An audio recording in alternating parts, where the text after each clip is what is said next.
हो दर्शन वाले होना। तो आइए इधर वाले भैया दर्शन पाना चाहते हैं क्या मैया के? हाँ हाँ इधर है, इधर नाना है ना? अगर दर्शन पाना चाहते हैं मेरी माँ का, मेरी अपनी माँ का नहीं, ये माँ का है ना? अगर इस माँ का दर्शन पाना है तो जरा दोनों हाथ प्रेम से ऊपर की ओर करेंगे।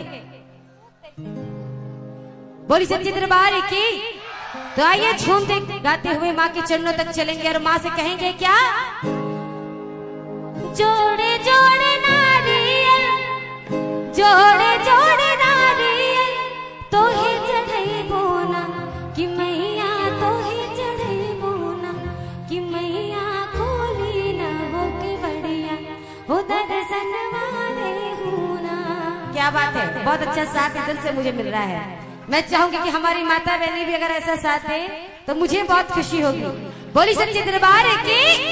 तो आइए ऐसे ही झूमते गाते चलेंगे, जरा दोनों हाथ खोलेंगे ऊपर की ओर और नाचते हुए झूमते हुए दरबार में कहेंगे क्या माँ से कि जोड़े जोड़े नारियल, जोड़े जोड़े नारियल, तो है चलई बोला कि मैया, तो है चलई बोला कि मैया, कि मैया, कि मैया, कोई ना हो के बढ़िया हो दर्शन वाले होना कि मैया, कोई ना हो के बढ़िया हो दर्शन वाले होना।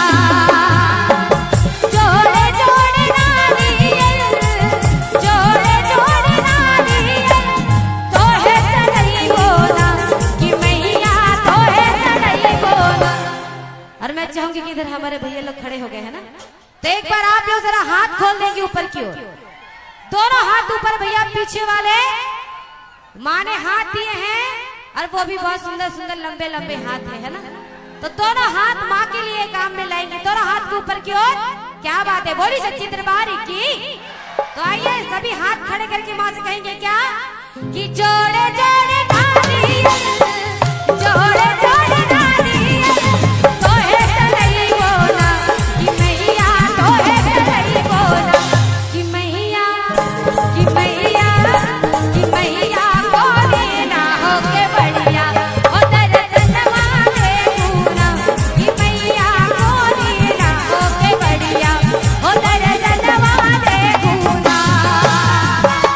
जोड़े जोड़े नारियल, जोड़े जोड़े नारियल, तो है चलई बोला कि मैया, तो है चलई बोला कि मैया, कि मैया, कि मैया, कोई ना हो के बढ़िया हो दर्शन वाले होना कि मैया, कोई ना हो के बढ़िया हो दर्शन वाले होना। बोली सच्चे दरबार की। क्या बात है, जरा दोनों हाथ खोल के झूमते हुए ताली के साथ जय हो। क्या बात है, बोली चंद वाली मैया की। वहां से झूम के जय हो। क्या बात है। और भैया एक बार आप लोग भी है ना, जरा दोनों हाथ खोल के बोली लड्डू वाली मैया की जय हो। क्या बात है, जय हो।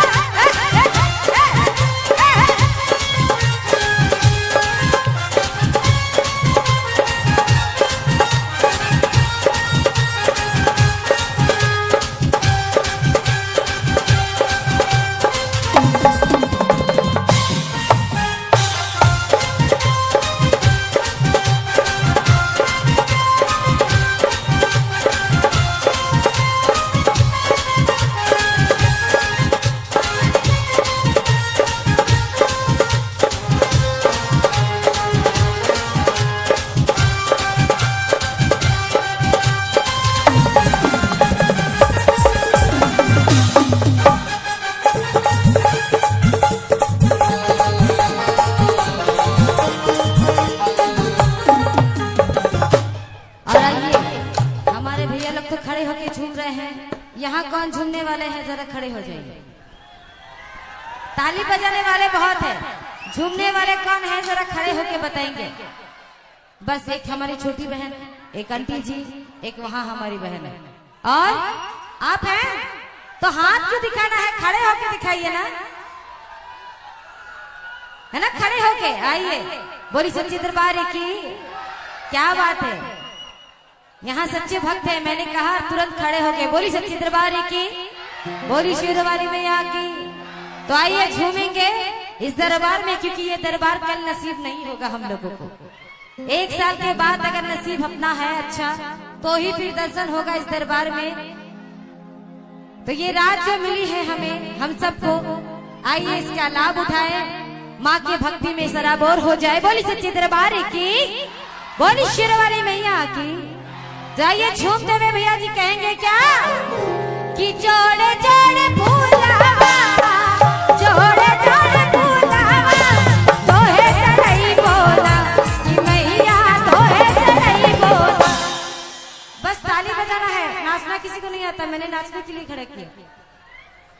मुझे पता रहता कि अगर आप लोग खड़े खड़े भी ताली बजाओगे तो बैठ के ही बजा सकते थे, है ना। चलिए एक बात बताइए, झूमना किसको आता है, आता है? चलिए देखती हूँ। बोली सच्चे दरबार की।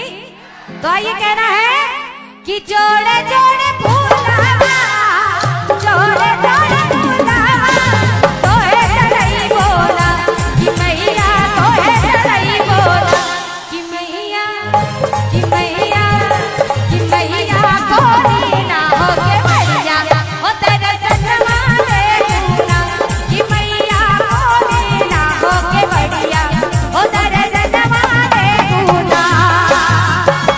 जोड़े जोड़े फूलावा, जोड़े जोड़े फूलावा, तोहे चढ़ई बोला कि मैया तोहे चढ़ई बोला कि मैया, कि मैया, कि मैया कोई ना होके बढ़िया हो तेरे सनमा देखूंगा कि मैया कोई ना होके बढ़िया हो तेरे सनमा देखूंगा।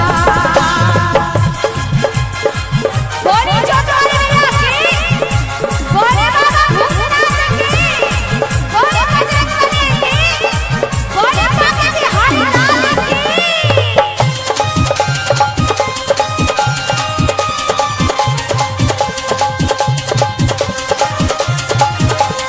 क्या बात है, आई दरबार भैया जरा हाथ ऊपर है ना, खाली दरबार में बैठने से कुछ नहीं मिलेगा, तो हाथ ऊपर है। क्या बात है,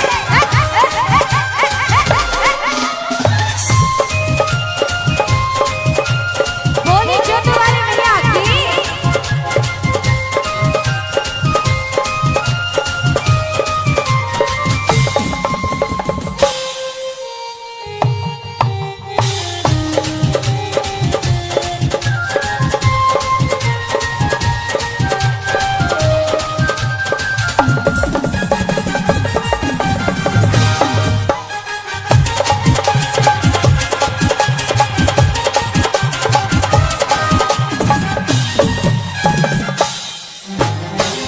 जोड़े जोड़े चुनारे, जोड़े जोड़े चुनारे, तोहे चढ़ई बोला कि मैया तोहे चढ़ई बोला।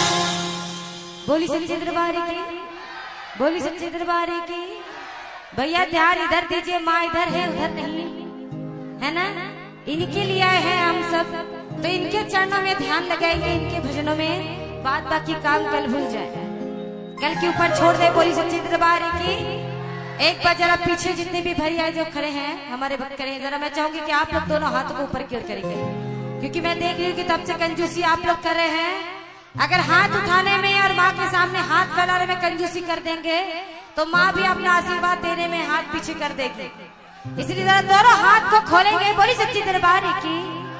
तो आइए माँ से कहेंगे क्या कि जोड़े जोड़े चुनारी, जोड़े जोड़े